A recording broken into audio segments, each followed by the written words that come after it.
दोस्तों नमस्कार। मैं डॉक्टर जवाहर साहित्य की पाठशाला आप सभी का स्वागत है।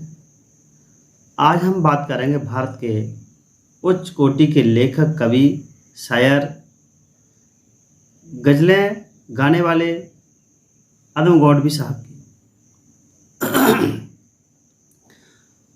अदम गौडवी साहब का जन्म 22 अक्टूबर 1947 को उत्तर प्रदेश के गोंडा जिले में हुआ था। बेबाक बोलने वाले 2011 तक उन्होंने जितनी सरकारें आईं उनके बारे में स्पष्ट बोला है। उनको इस बात से कोई फर्क नहीं पड़ता कि मेरे बारे में मेरे दोस्त यार क्या बोलेंगे, मेरे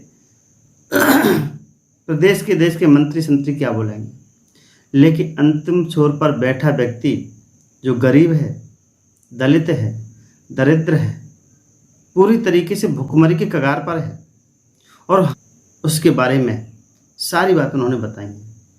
और उसके बाद जो फर्स्ट नंबर में बैठा है, प्रथम पायदान में बैठा है, वहाँ से लेकर अंतिम पायदान तक, हाशिए तक, सबके बारे में उन्होंने बताया है।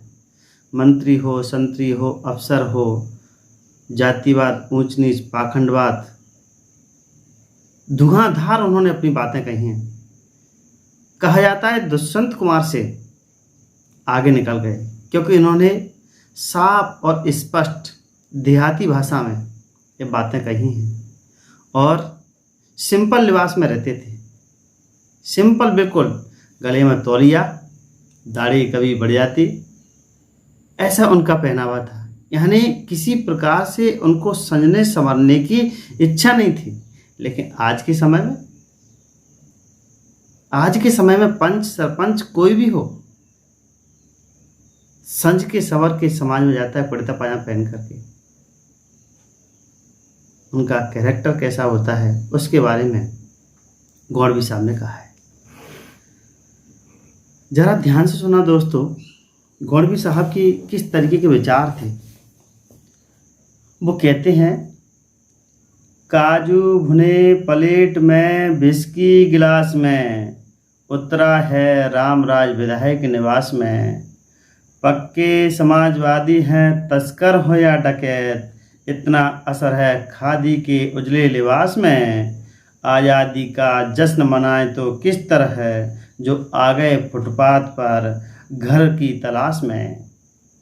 जो आ गए फुटपाथ पर घर की तलाश में, पैसों से चाहे तो सरकार गिरा दें, संसद बदल गई यहाँ की नखास में। जनता के पास एक ही चारा है, बगावत।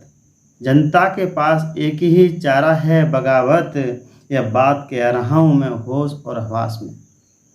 दोस्तों, उस समय सत्ता पक्ष को ललकारते हुए, सच्चा पक्ष की सच्चाई बताते हुए अपने विचार उन्होंने रखे। बाण की तरह चुभने वाले, स्पष्ट बोलने वाले, उन्होंने किसी को नहीं बख्शा। एक कहने की हिम्मत बहुत ही कम लोगों में होती है कि सच्चाई को बयां करें, सच्चाई को बयां करें। उनकी कविताएं पढ़ने से लोग डरते हैं, पता नहीं FIR हो जाए, मुझे कहाँ किस जगह पिटना पड़े। इस तरीके से सच्चाई को उन्होंने बयां किया है। इस तरीके से उन्होंने सच्चाई को बयां किया कि हकीकत में होने वाला क्या है। तो मैं आपको इसका थोड़ा अर्थ बता दूं।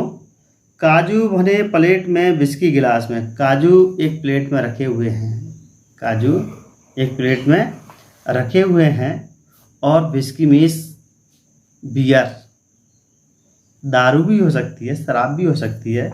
विस्की बोला है इन्होंने, लेकिन विस्की कौन पीता है? आज के ज़माने तो अच्छी मैगी से मैगी पीते हैं लोग। उतरा है रामराज विधायक निवास। जितना रामराज की कल्पना की थी वो विधायक निवास में ही है। पक्के समाजवादी हैं तस्कर हो या डकैत। जो तस्कर हैं, डकैत हैं, बदमाश हैं, चोर हैं, उचक्के हैं, दबंग जिनको कहा जाता है, वो पक्के समाजवादी हैं। समाजवाद का मतलब होता है कि जिस देश में जो भी व्यक्ति रहता है, जो भी जातियां रहती हैं, उनके पास जल जंगल जमीन के साथ साथ में समानता, स्वतंत्रता, बंधुत्व, न्याय, जो भी वहाँ के संसाधन हैं उनमें उनकी हिस्सेदारी होना चाहिए। किसी प्रकार के उनके ऊपर अन्याय, अत्याचार नहीं हो। इस समाजवाद की परिभाषा बताते हैं लोगवाद। इतना असर है खादी के उजले लिबास में, यानी इतना असर पड़ गया है खादी के लिबास में। समाजवाद की बात करने वाले जो खादी ड्रेस पहनते हैं, कुर्ता पाजामा जो पहनते हैं, उनके बारे में उन्होंने कहा है, आज़ादी का जश्न मनाएं तो किस तरह।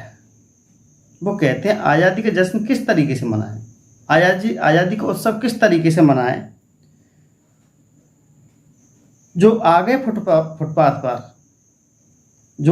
फुटपाथ पर घर की तलाश में, जो व्यक्ति फुटपाथ पर आए थे वो घर तलाश रहे हैं। जिनके पास कुछ भी खाने के लिए नहीं था वो घर बनाने की बात कर रहे हैं। पैसों से चाहे तो सरकार गिरा दे, ये तो आपने देखा ही होगा पिछली सरकारों में। हमने अभी 2020 में पैसों से चाहे तो सरकार गिरा दें। सब संसद बदल गई है यहाँ की नखास में, यहाँ की संसद पूरी तरीके से नखास में बदल गई है। जनता के पास मात्र एक ही चारा है, वो है बगावत। वो कहते हैं, जनता को ललकारते हुए कहते हैं कि अगर आपके सामने ये परिस्थितियां खड़ी हैं तो आपको बगावत करना चाहिए। और कहते हैं कि मैं इस बात को होश हवास में बोल रहा हूँ, मैं किसी के प्रभाव में आकर के बहुत खुशी में नहीं बोल रहा हूँ, मेरे अंदर बिल्कुल होश हवास है, सारी बातें मैंने बोली हैं। ऐसा उनका मानना है, कहना है।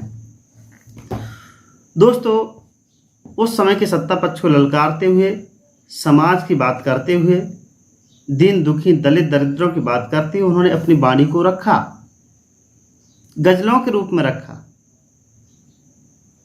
उन्होंने बहुत कटु वाणी बोली है। कटु का मतलब सच्चाई का बयां किया है। इसलिए मैं कहता हूं कि सच्चाई कहने की हिम्मत रखिए। और अंत में यही कहूँगा, अगर वीडियो अच्छा लगता है शेयर कीजिए, कमेंट कीजिए, लाइक कीजिए और बेल आइकन जरूर प्रेस करें, जरूर दबाएं, जिससे आपको नया नोटिफिकेशन मिले।